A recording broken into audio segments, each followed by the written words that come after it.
Let's bring in some analysis now. We're joined by political analyst Levy Ndou, who joins us this evening. A very good evening to you. Thank you so much for your time. What's your overview of Limpopo Premier Stan Mathabatha's tenure? I mean, he's expressed confidence that he's indeed laid a solid foundation for the incoming 7th administration to thrive in leading and serving the people of Limpopo. Good evening to you, Paul. Good evening to the listeners at home.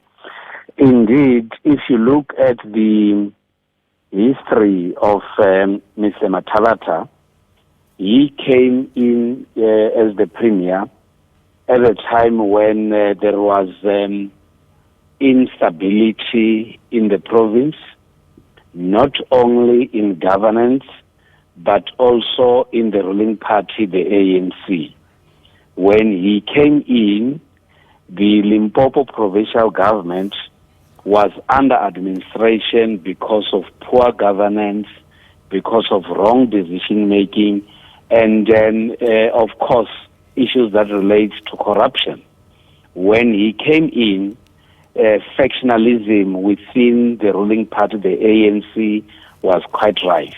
And I think what he started by focusing on was to ensure that the systems of governance in the Limpopo province are functional, and he tried his best to close all the holes that appeared to be there that were responsible for the elements of poor governance. At the same time, the people of Limpopo started to gain confidence in him and provided him a lot of support. Before he could become the premier, he has been involved in the administration of the province, and that made him to be the right person to come in. Though he might not have raised many issues that he could have achieved or areas that he see as challenges that still have to be dealt with, I think he is one person that has actually left a positive mark in the governance and administration of the Limpopo province. But his time in office, I mean, has come with a little bit of controversy when it comes to internal politics. He was embarrassingly rejected by his own provincial executive and regional structures in 2022 when he tried to sway Limpopo against backing Cyril Ramaphosa's successful bid for re-election. How much of an impact did that have on him? That had a very huge impact. You will recall that months after the events at the national conference of the ANC, he could not be able to confidently go out and meet the people. And there were instances where people did not even want to give him an opportunity to even talk to them or address them, because they felt that his move to make an attempt to prolong his political life in the ANC was actually marked by controversy. But fortunately, those are the events that you should always expect in the political life, and he was also able to quickly recover from that. And it appears as if the people of Limpopo, even though not all of them, might have forgiven him for doing so. But at the same time, he appears to be one person that in terms of governance, you could still rely on, because indeed he has actually done what most people could not have done, and especially for the people of the Limpopo province. What kind of legacy do you think he leaves behind? Well, I think the legacy that Mathabatha left behind is that of ensuring that there is stability in the governance in the province of Limpopo. When he got in, the province was in tatters, and there was no money in the coffers of the provincial government, and he had to restart rebuilding the trust, ensuring that systems and processes of governance are in place, and they are working, and indeed he has been able to successfully do that.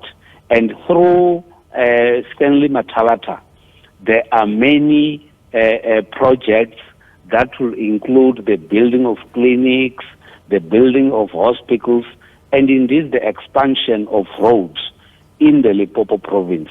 It could not be enough, but indeed under his administration, one would be able to see clear progress that actually took place under the leadership of Stanley Mathabatha. As you and I speak, the ANC in Limpopo has had to quash rumors that Mathabatha is leaving to join hands with former President Jacob Zuma and his Umkhonto weSizwe party. They've argued that all of this is just an attempt to weaken the ANC and perhaps defocus the party from election work. Given Mathabatha's history, does such a rumor at all come as a surprise? Well, it wouldn't come as a surprise. You will recall that when Stanley Mathabatha became the premier of Limpopo, he was actually headhunted and convinced to come and lead the province by former President Jacob Zuma. And when you look at the events that took place at the last conference of the ANC, one might have assumed that he could still be having a soft spot for former President Jacob Zuma, hence the rumors about him joining the MK party. But that all that has been confirmed by himself today, that he says that he's still available to serve his party, the ANC. But that will not necessarily make us to be convinced that he might not behave or join other political parties, because with politicians, anything is possible. Yeah, and for the person stepping into Mathabatha's shoes, what are some of the pressing challenges that will need to be addressed in that province? There was a program and which had timelines for the people of Limpopo to fully eradicate cheap toilets in Limpopo, and that appears not to have been completed.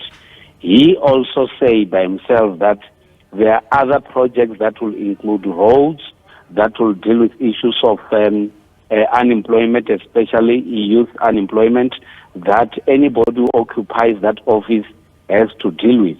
And at the same time, Mathabatha has been able to build cohesion within his party, the ANC, and he was able to rise above factional politics in Limpopo, and was able to unite all the people of the ANC under one umbrella of the ANC in the province. So anybody who comes into that position should be able to ensure that he or she continues where Mathabatha left off, because I don't think Mathabatha will be happy to see the province going back rather than progressing and moving forward. Very well, let's leave it there for now. Political analyst Dr. Levy Ndou giving us a sense of the kind of legacy that Limpopo Premier Stanley Mathabatha will leave behind as his tenure comes to an end.